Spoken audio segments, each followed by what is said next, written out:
And he is the one who made the night and the day in succession for whoever desires to remember or to be grateful. It is he who sent his messenger with guidance and the religion of the truth to make it prevail over all other religions, even if the polytheists dislike it. Hi all, Jack Existential here. Today, I thought we'd do a video about the history and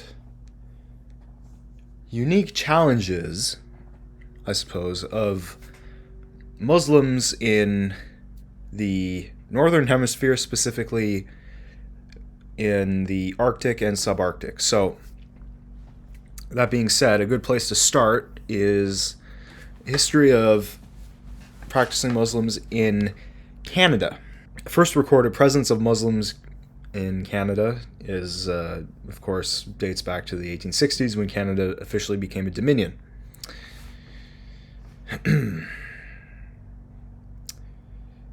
Okay. So, the first Canadian couple that converted to Islam was James and Agnes Love. They converted to Islam, migrated to Ontario, and first documented Muslims in Canada. Okay, so another gentleman named Mahama Bakaka contributed to literature and history, apparently, by narrating his story as a West African enslaved in Brazil, and then came via the Underground Railroad to Ontario. And Muslim laborers obviously worked on the Canadian Pacific Railway, probably not as much as other East Asians, including Eastern Europeans.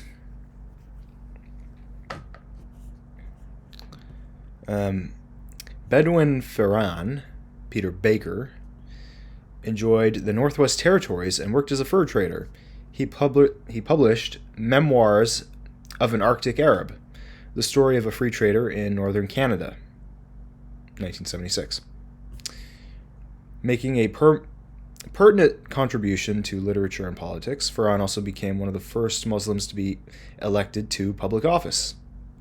I suppose in the Northwest Territories,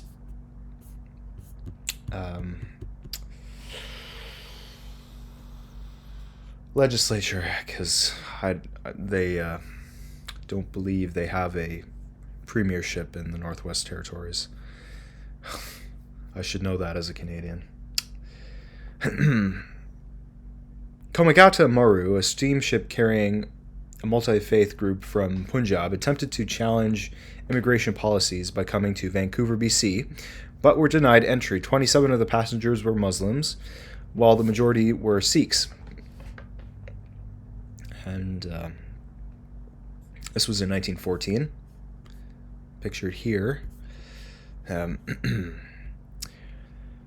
Early Muslim settlements began to emerge and were concentrated in Ontario and Alberta, and eventually shifting towards Quebec. So they came from the West Coast, by that reckoning.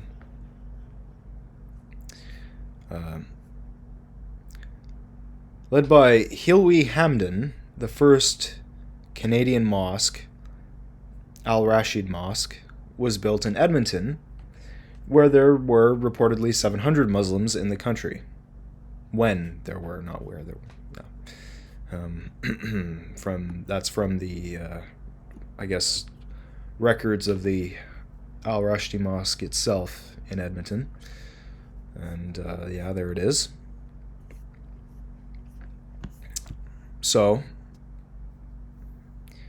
the Islamic Studies program at McGill University was inaugurated in 1952. Ontario's first mosque, the London Muslim Mosque, was opened in London by Muslim families who formed the Canadian Muslim Benevolent Society. Interesting. That was in 1955. Canada removed the European immigration preferences, which promoted an increase in Muslim arrivals in Canada in the 1960s. The Islamic Foundation of Toronto was established, being one of the oldest Muslim organizations in Canada.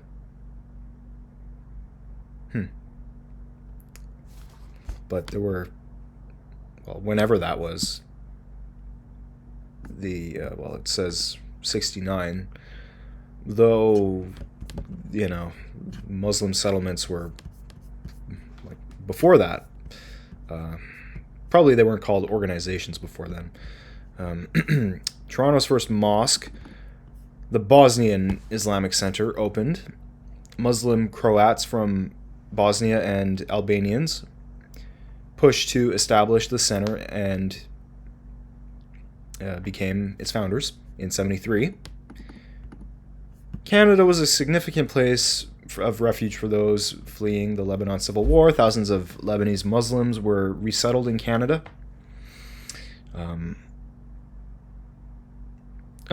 And in this pic right here, Canadian flag is being lowered, marking the withdrawal of the Canadian contingent from the UN interim force in Lebanon. That checks out in history. The first madrasa, or otherwise known as Islamic school, the Al Rashid Islamic Institute, was opened in Cornwall, Ontario, in 82. So it seems like they redefine their organizations as time goes along, from going as far back as, I guess, first it's just a mosque. Then it kind of evolves into societies, and in which case they call it a benevolent society. And then that evolves into an Islamic school.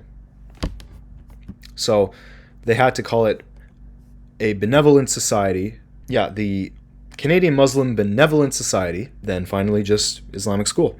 Now, we're into the 90s, and Muslims from Somalia arrived in the wake of the Somali Civil War, alongside with Bosnians fleeing the breakup from Yugoslavia. And this era saw an end. Sorry, not an end. A boom. What am I reading here? This era saw an immigration boom to Canada from majority Muslim countries.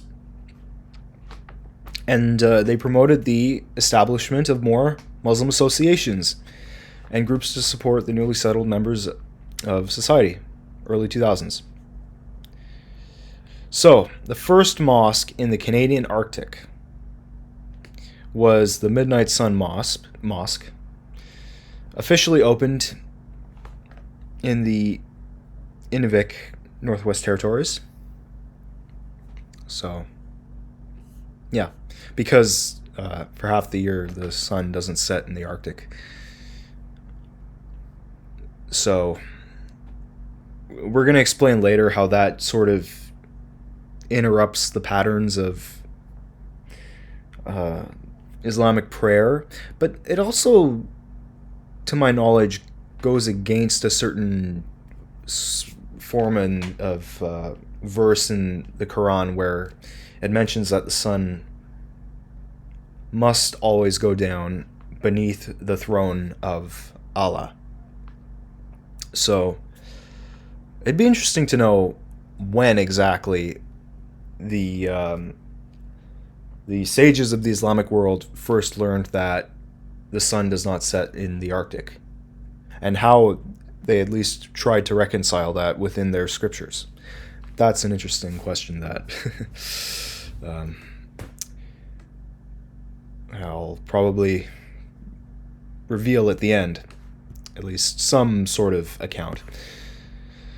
Okay, so for over 160 years, Muslims have been calling Canada their home and have dedicated their ambitions and lives to the land of its peoples and communities. Currently consist of more than 60 ethno-cultural groups in various Islamic denominations, all of which are represented by organizations or community associations. So, I wonder if any that still exist are called, in their titles, a benevolent society, as its public name for Islamic centers. Because I just think that's an interesting way of phrasing your organization, as if something about that must be emphasized in a way that otherwise doesn't really seem necessary if it's just a place of faith. Because it sounds a little off-put when you mention a Christian society that is supposed to be the Jesus Christ Benevolent Society. Well, perhaps, you need to mention that just to drive the point home that Jesus Christ is a benevolent figure, and we're just making a sort of association that professes his benevolence.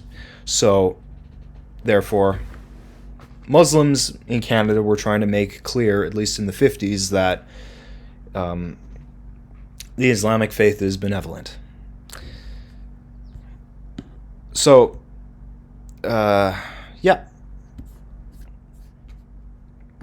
Now we're into the introduction to Islamic practices affected by the Arctic.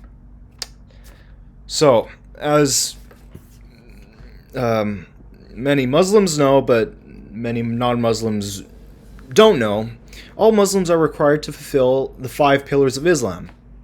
2 of these pillars are affected by the latitudinal location of the practitioner.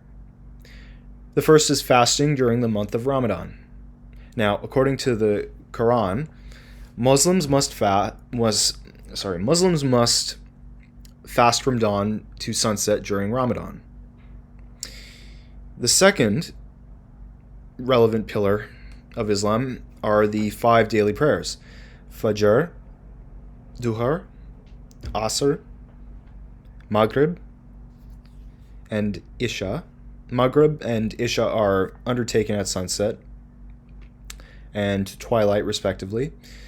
Both Ramadan fasting and the daily prayers were devoted in the Islamic homeland of the Arabian Peninsula. As such, the timing of such activities is based on the solar behavior of that region. So, in the Arctic, however, conditions are quite different, as we know. In exceptionally high latitudes, 24-hour day or night can occur. Removing any solar context or fasting or daily prayers. In lower latitudes, the timing of prayers will be affected, and the length of Ramadan fasting will be either far more or far less demanding than was originally intended. Muslims, both religious scholars and lay practitioners, have grappled with the effects of latitude on Islamic practice for several centuries. Okay, well now I guess one of our questions is going to be answered. The first to do so were travelers to then remote and largely unknown regions. If I'm not mistaken, that was in what is present-day Russia when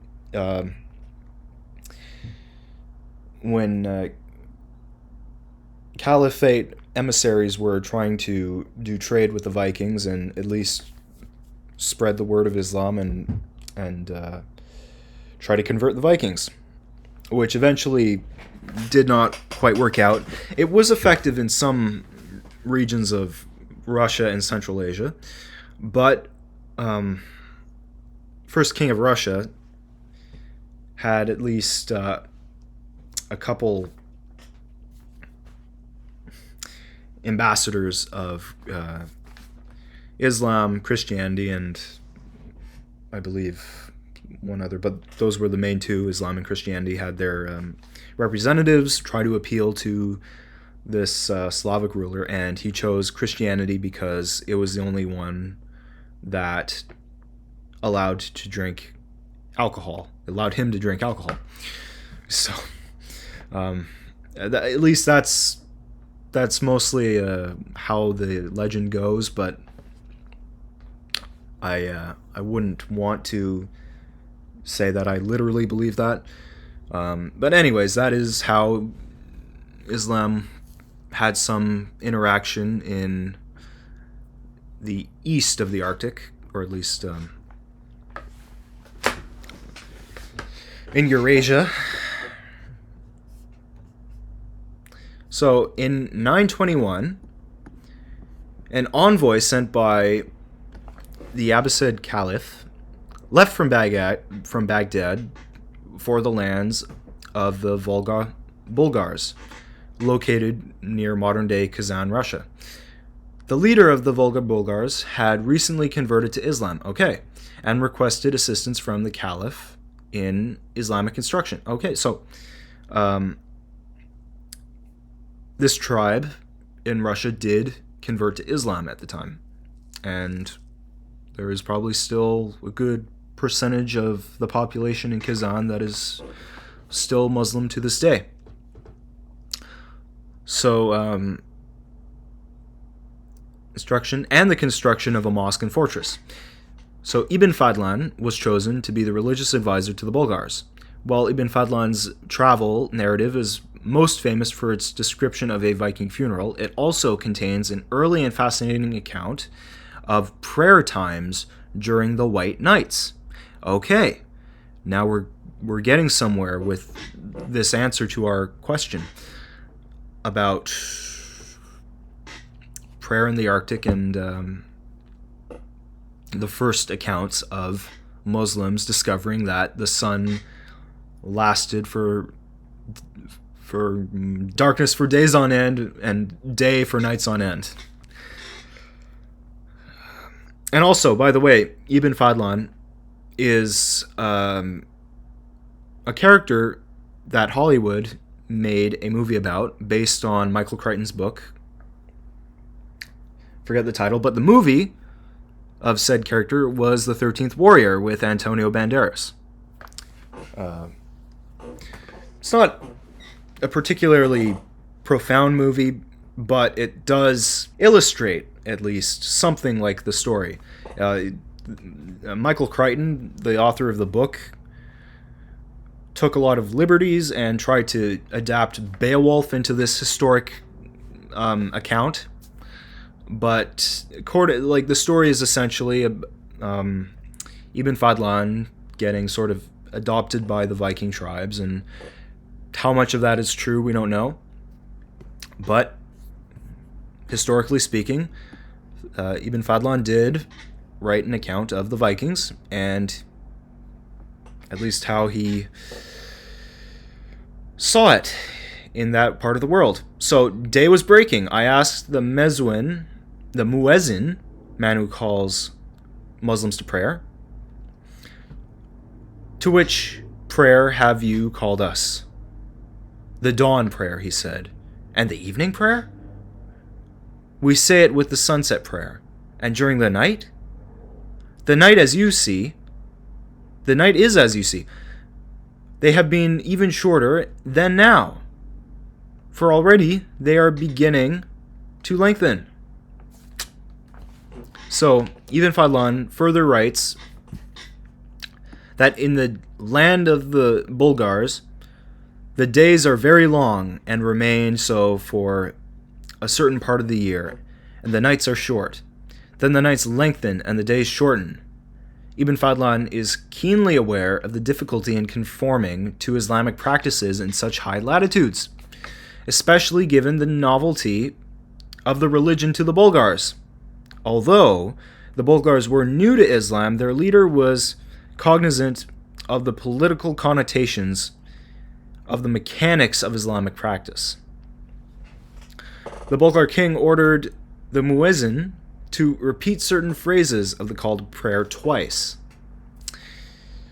which was discouraged by Ibn Fadlan because it was characteristic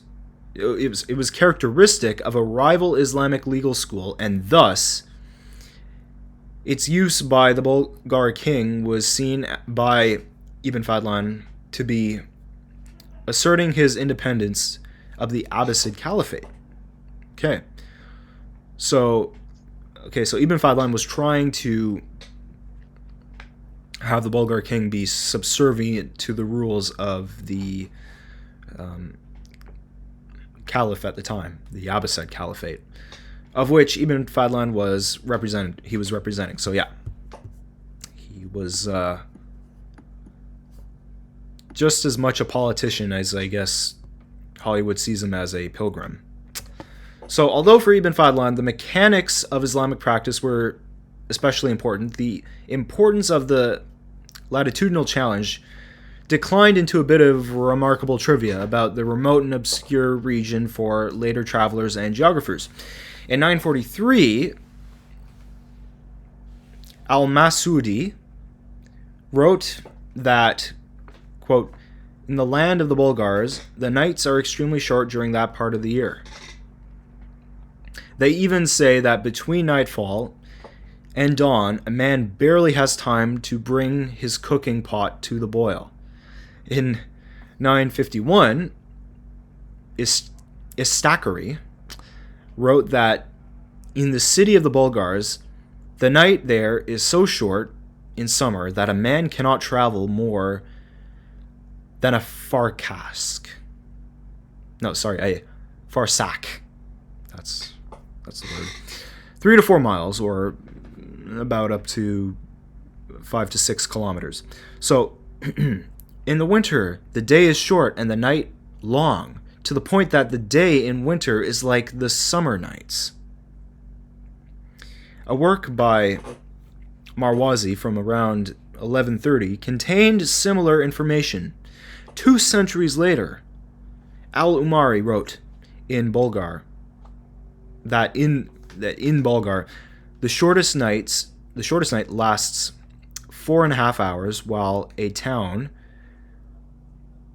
20 days march to the north had the shortest night of 3.5 hours. So likely the most famous Muslim traveler to comment on the latitudinal problem was a man named Ibn Battuta, who has gained widespread acclaim for his worldwide wandering from North Africa to places as far afield as India, China, and Eastern Europe from 1325 to 1354. Ibn Battuta wrote of the city of the Bulgars that, quote, "I reached it during the month of Ramadan, and when we had prayed the sunset prayer, we broke our fast. The call to the night prayer was made during our eating of this meal, and by the time that we had prayed, dawn broke." This description, while evocative and even faintly humorous, is regarded with suspicion by later scholars. Tim McIntosh Smith argues that Ibn Battuta's trip to Bulgar is impossible in the time stated, and, quote, may well be an interpolation by his editor. Similarly, Stephen Janicek writes that, quote, "The trip to and from Bulgar, which Ibn Battuta claims to have undertaken, is the only narrative in the whole record of his wanderings which seems to be, beyond all doubt, a falsification." So, there is mathematical discrepancies, at least, in the distance of travel and places. Janicek suggests that Ibn Battuta was familiar with Ibn Fadlan and other writers who had visited the High North and used their accounts to fabricate his visit. In fact, Janicek goes so far as to suggest that, quote, "We may assume with certainty that the altercation of long and short days and nights during the summer and winter of the city of Bulgar was widely known in all the lands of Islam in the Middle Ages, based on the first account by Ibn Fadlan." Okay, so... Okay, thus we can be confident that the latitudinal problem was widely known in the Islamic medieval period. However, with the exception of Ibn Fadlan, the importance of Islamic practice in such regions was of minimal significance to Muslim thinkers. They could be considered the population of the northern seventh clime to be barbarous at best and apocalyptic at worst. The concept of climes, inherited by Muslim thinkers from Claudius Ptolemy, described latitudinal bands indicative of a place's distance from the sun, which in turn determined the relative degree of its hotness or coldness. These climes produced either civilization or barbarism, to, I guess, Ptolemy. And Muslims believed this as well. An excess of either heat or cold was thought to corrupt a person's humors, and this had a number of corollary and unfavorable effects on appearance, behavior, habits, and ability to think rationally. This environmental approach coincided with eschatological descriptions of the tribes of Gog and Magog breaking free from the northern land of darkness and bringing the apocalypse. While the northern regions were important in the cosmological sense, the practical consequences of their latitude for Islamic practice were largely ignored. Okay, well, that's quite a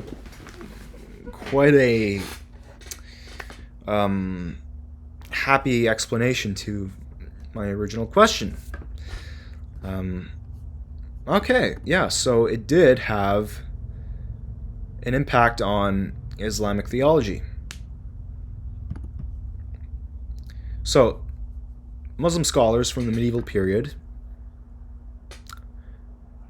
were not so much into solving this problem, as Karim Mezian and Nidal Guessoum put it, quote, "The problem of the disappearance of the celestial landmarks for some of the 5 daily prayers did not really pose itself for Muslims, except for the few adventurous travelers who did venture far north to experience those situations. This is why we find it that only in modern times did such questions start to be posed by Muslims."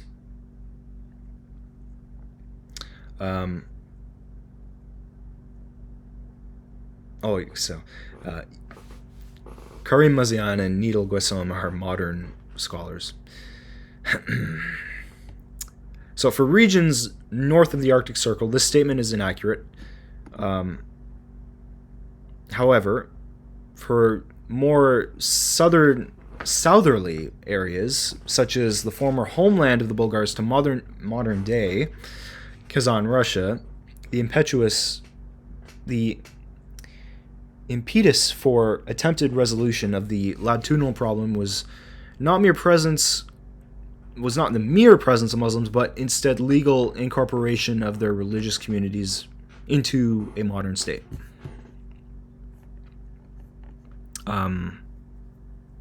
So eventually by 1552, Kazan fell into the hands of Russia, and from this point on, the Muslims in the region were under the control of Christianity. So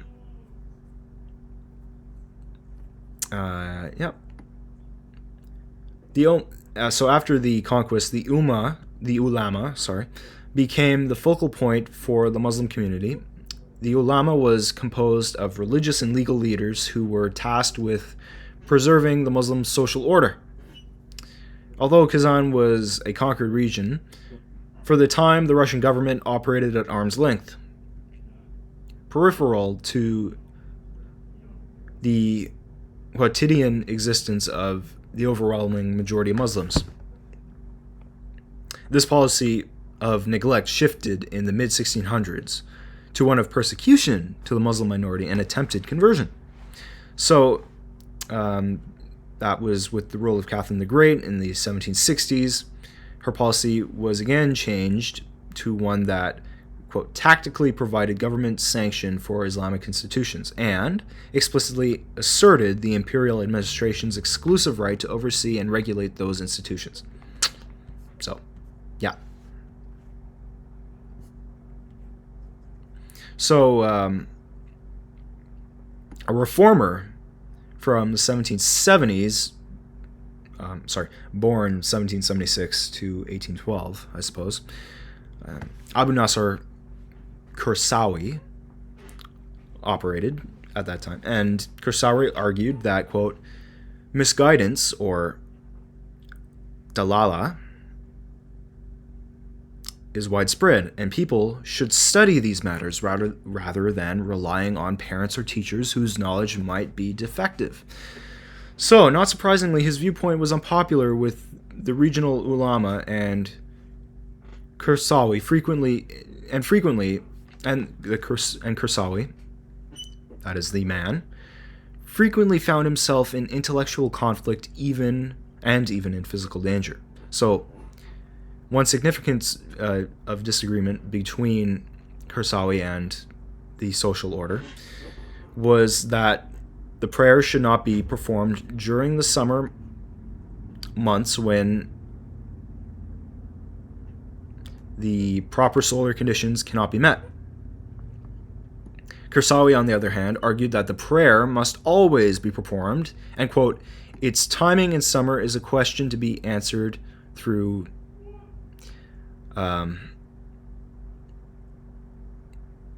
ijtihad. That's the word.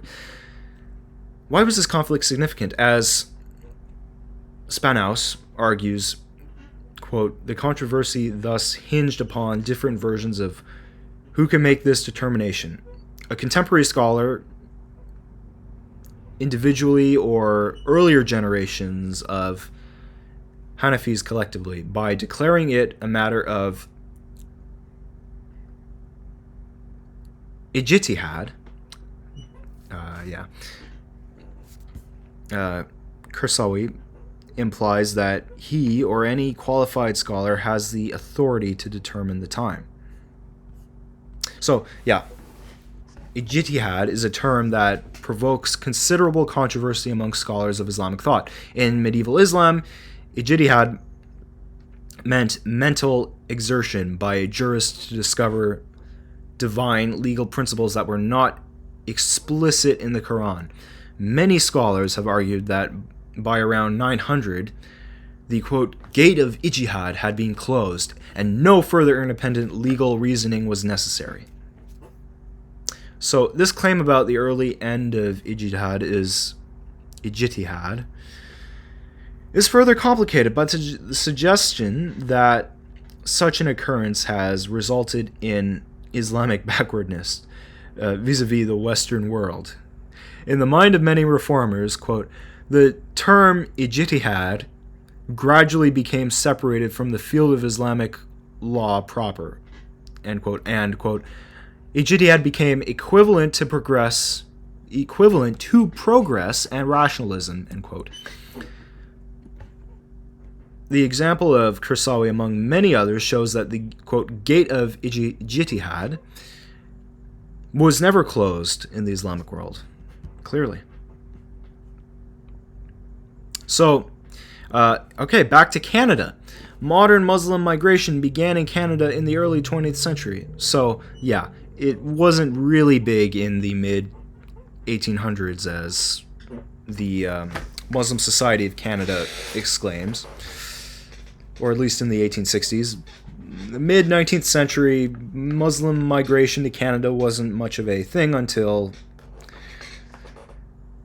something like the Klondike Gold Rush. So, Ali Ahmed Abu Chadi came to Canada in 1905 from the Bekaa Valley in modern-day Lebanon in hopes of participating in the Klondike Gold Rush. By that time he had arrived, however, the gold rush had long since ended. Abu Chadi stayed in Canada and became involved in the fur trade. He learned the Cree language and eventually settled in Lac La Biche, which would become a focal point for Muslim migration to Canada in the first half of the 20th century. By 1969, 10% of the population of Lac La Biche was Muslim, likely the largest percentage of any North American town at the time. So, writing on the subject of Muslims in Canada, Catherine Bullock argues that, quote, while early and small communities are remarkable for their openness, often counting one's Muslimness above sectarian considerations as critical mass grew, congregations have segregated not only into sectarian-oriented buildings, but also ethnically and ideologically. In Russia, Muslim migrants to the Arctic have come primarily from the Caucasus and Central Asia. These different groups bring many ethnic and religious conflicts with them to Arctic cities. Marlene Laruelle and Sophie Homan note a conflict between Caucasians who belong to the Shafi'i legal school and other predominantly Muslim ethnic groups who belong to the Hanafi legal school. Tajiks are, quote, considered more religious than other Muslims and better trained in Islamic theology, end quote. So the Muslims also face external opposition from nationalist or right-wing groups that oppose migration and visible Muslim presence, such as mosques or women wearing, notably would be the niqab, full veiled attire. These issues can collide, for example, when concerns about radicalized members of Islamic communities result in the destruction of mosques or the prevention of new ones from being built. Okay. While contemporary Muslim communities in the Arctic clearly have many issues in common with those of lower latitudes, they also have unique difficulties and benefits, as elaborated through this essay. Author really does a good job at answering many of my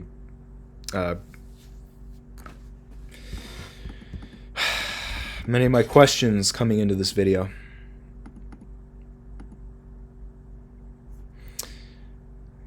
Yeah, so beyond legal debates over the proper way to pray or fast during Ramadan is the simple fact that extraordinarily long days and nights generate a sense of displacement for those who grew up in Islamic communities at lower latitudes. So,